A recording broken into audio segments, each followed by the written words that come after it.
you guys, Vintran here, and I have never really been a fan of filters. All of them, ND, PL, Gradient, Mist, VNDs, they all have one huge common flaw that I'd rather not deal with on shoots, which is that you have to screw them on and screw them off, which when you do that multiple times a day, they compound to actually make up a big difference. So to wind back the story a little bit, when I first started my filmmaking journey, I bought a PL or a polarizer filter with my Canon T5i. It was a really nice filter and it lived on my lens about 90% of the time.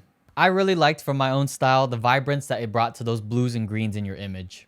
And that was until one time I wasn't paying attention and I was able to cross thread the filter onto my lens. And in a moment of genuine panic and just pure stupidity, I ended up just smashing the filter. You know, instead of the reasonable thing was trying to bring it home and fix it. But since that incident, I just said screw filters, I'll just shutter crank.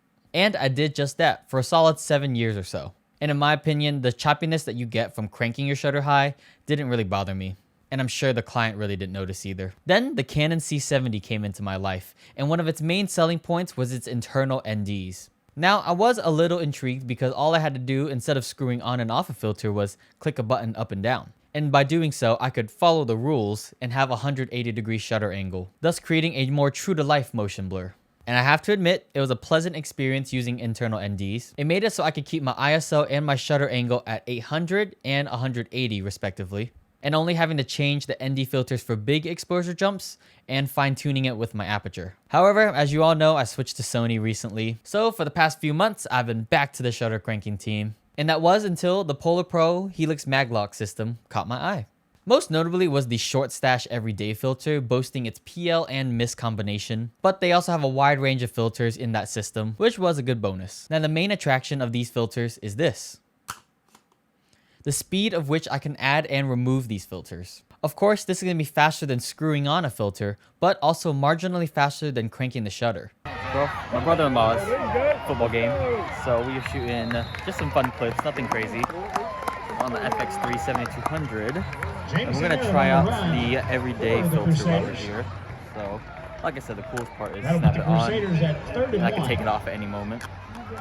So, what did I snag? I got two Peter McKinnon Chroma VNDs, the 2 to 5 stops, and two Short Stash Everyday filters, and a base plate for each of my lenses. Although it is an additional purchase, it does make it faster changing out this filter onto your different lenses. So think of these base plates like step-up rings or step-down rings, but they are less clunky and they don't protrude as much from the lens. These filters itself are super high quality, as with anything from PolarPro. I really like the Chroma series of these VNDs since it has its industry-leading cleanest glass. However, I still found that at the higher ends of the ND, you still get a slight magenta hue. Of course, it has its amazing metal construction and beefy metal front caps with knurled texture for each layer of the filter. To use the filters, it's as simple as pinching the gold tabs and twisting counterclockwise to remove the rear cap. Then line up the same gold tabs that you're pinching with the gold tabs on the base plate and twist clockwise. What's nice is that these filters and the base plates all come with metal front caps, the defender caps as they call them. These replace your traditional plastic lens caps that come with every lens, and these are much more durable and much more secure.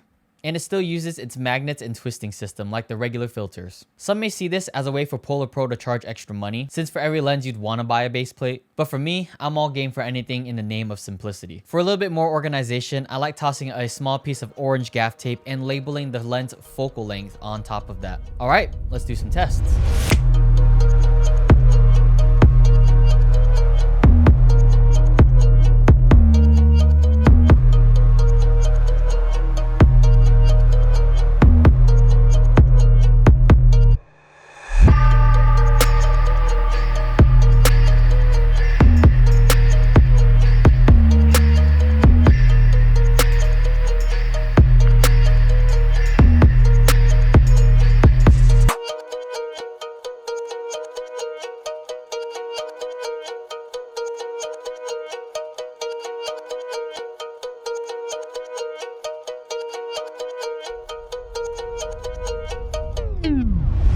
So what are some cons? As I mentioned, even though the Chroma VNDs are marketed as the cleanest glass with very minimal color shifting, at the high ends of the ND filter there is a magenta shift. However, it's nothing that you can't fix in post. Oh, hold up, Editor Vin here. So when I was shooting the test footage for this video, I did find that the magenta hue actually doesn't show up as often as I had originally thought.